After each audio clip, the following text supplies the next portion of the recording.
numa cobertura como essa tem que ter planejamento, mas como vai ter planejamento se a gente fica sabendo que vai viajar, né, no mesmo dia? Não tem muito planejamento. Tu vai, sabe, tu tem que ter um telefone via satélite para poder transmitir de qualquer lugar do mundo, tem que ter um computador que tu confie. Eu normalmente uso o meu, não uso o da empresa, por exemplo. Tem que ter dinheiro por parte da empresa, muito dinheiro, porque numa zona, em países árabes, por exemplo, tu não vai, às vezes não aceita cartão de crédito, às vezes eles querem normalmente dólar, né? Grupos se aproveitam da situação para cobrar mais caro. Então é taxista, é o motorista que tu vai contratar, que já vai servir como intérprete. Então tu tem que dar $200 pro cara por dia para trabalhar contigo, 300. Ter a segurança de um grande hotel, né? Ir para onde normalmente os outros colegas já estão indo. No caso, porque eu sofri o acidente lá com a explosão da mina, e daí eu fui para o hospital.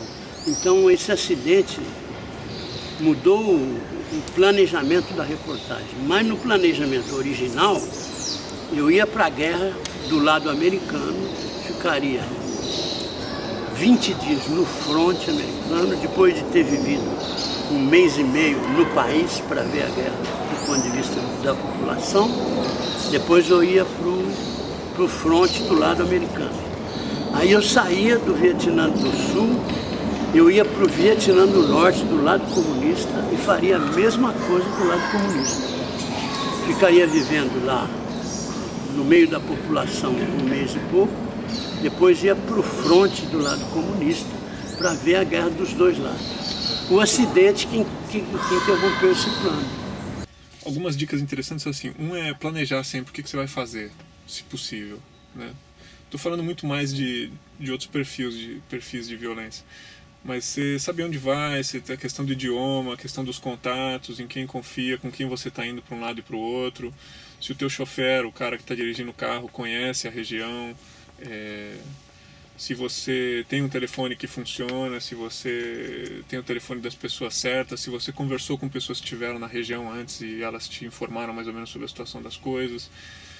Se você pode confiar em quem está te levando e dando dicas, porque eventualmente isso é uma armadilha, né? Se o ambiente é seguro para as pessoas, os jornalistas circularem sem identificação de imprensa, ou se é melhor usar a identificação de imprensa, cada contexto vai pedir uma coisa diferente. Então eu fiz esses contatos com a igreja, soube da possibilidade de andar, de me deslocar, de viajar com eles em função disso. Fiz esses contatos com jornalistas angolanos, então, que estavam ali cobrindo essa realidade e vivendo as consequências do conflito. E deixei, enfim, uma série talvez de precauções aqui no Brasil para caso isso acontecesse. Então, desde contato com organismos internacionais aqui no país, que poderiam interceder se alguma coisa acontecesse lá. Foi um pouco de preparação nesse sentido, mas não tinha nada do tipo, se você está viajando com o carro da igreja, se esse carro é sequestrado pela guerrilha, o que você vai fazer? Não tinha plano B para essas coisas.